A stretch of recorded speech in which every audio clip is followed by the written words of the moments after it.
We all want to thrive, to live the best, healthiest life that we can. We try to be active and exercise. We pay attention to the foods we eat. We relax and play to relieve stress. We seek quality medical care when we are sick or injured. But what about the places where we and our loved ones live, work, and play? It's been said often, but it's still true. Most of us spend over 90% of our time indoors. Do we actually know what hazards or risks might influence our health? This Health and Wellness Protocols Education series contains 5 modules.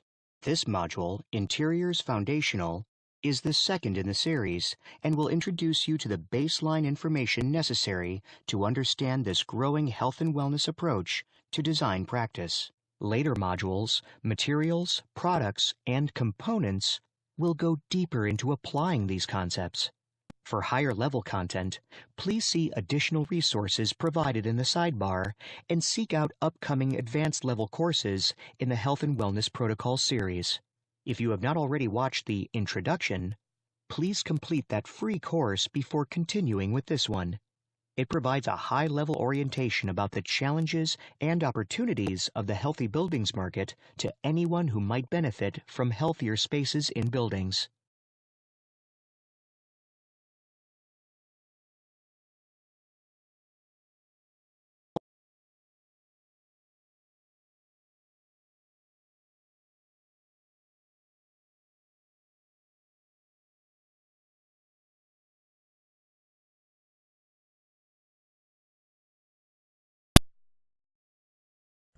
Where do we find materials that can have a health impact? Just about everywhere. In flooring, surfaces and countertops, paint, insulation, upholstery, and materials in products and components. To understand what makes a material healthy or unhealthy, we must first understand how material science has changed the building and construction industry. Today, products and materials are very complex. And with complexity comes chemistry and substances of concern.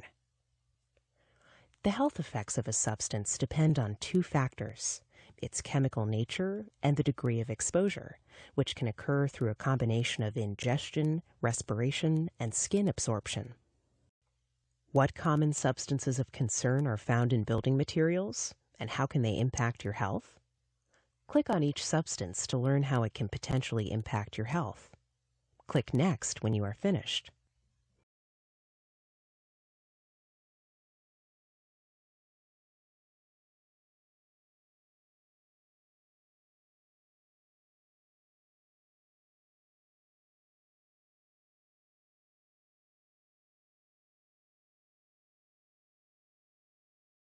Fortunately, when selecting materials based on substance concerns, there are practices and alternatives that can support occupant health and safety. According to a 2014 Sustainable Construction Survey of Architects, chemical concerns about materials, including interior surfaces, flooring, insulation, and furnishings, are of primary importance to architects when they are selecting building products. The survey also highlights the challenges of selecting these materials. 62% of architects report not having enough time to research products and materials thoroughly.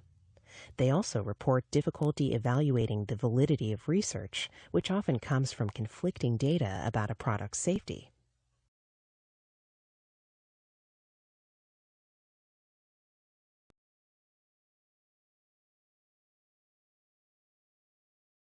Ergonomics is the scientific study of people at work.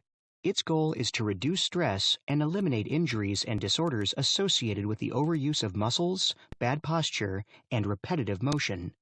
It focuses on designing tasks, workspaces, controls, displays, tools, lighting, and equipment to fit the employee's physical capabilities and limitations.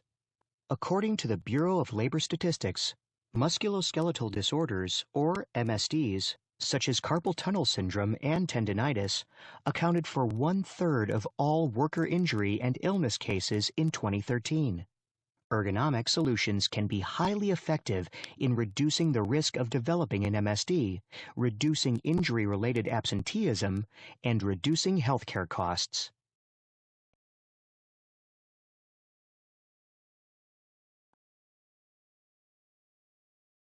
Improper working posture at a desk or workstation can lead to shoulder stress, wrist and hand discomfort, eye strain, back discomfort, neck strain, and leg discomfort. Click on each symptom to learn more.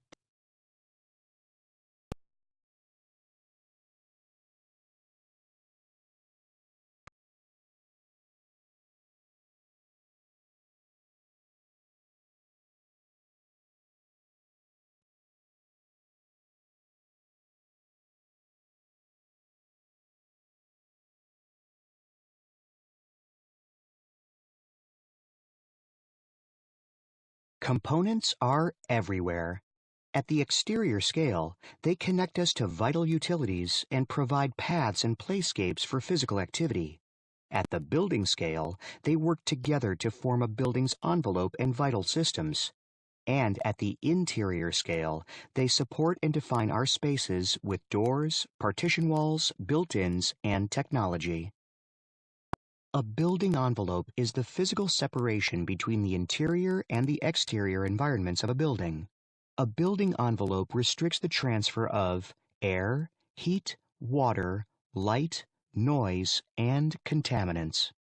Click on each item to learn more. Click Next when you are finished.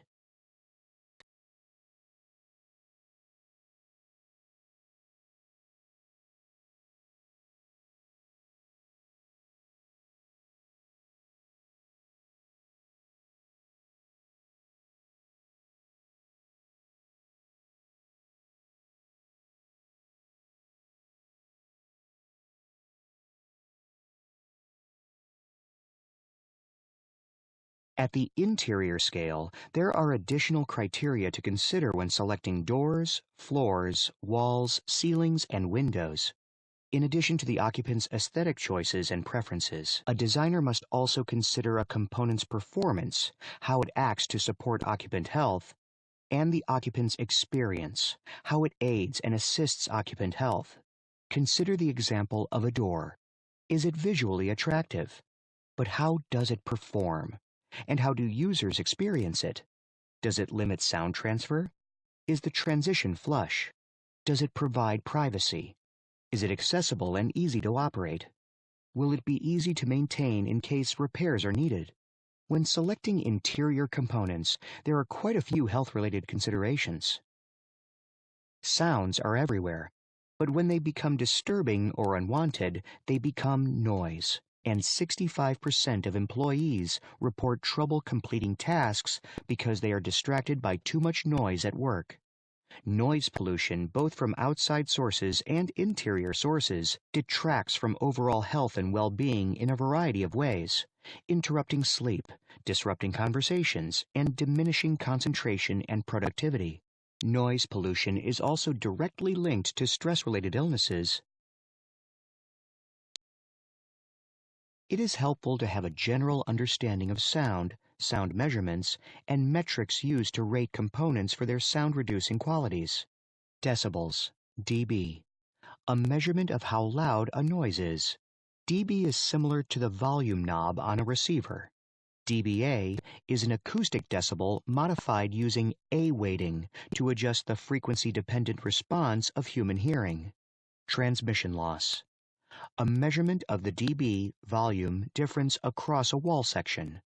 The performance of a wall will vary a great deal depending on the tone, frequency of the sound. Frequency, hertz, a measurement of the tone of the sound. Most humans are born with the ability to hear frequencies from about 20 hertz low up to 20,000 hertz high, but that range shrinks as we get older. Sound transmission class, STC, a method to measure sound reduction to compare various wall, ceiling, floor, door, and window assemblies.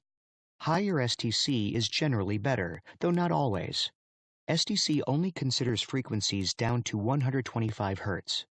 This can be misleading due to the fact that most sound isolation complaints are from noise sources that are below 125 Hz, such as traffic noise from airplanes and trucks, and sound from the average home theater.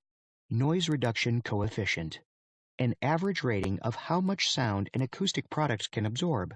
Like a sponge absorbs water, an acoustic product absorbs sound, and the NRC tells us just how much sound those products can soak up.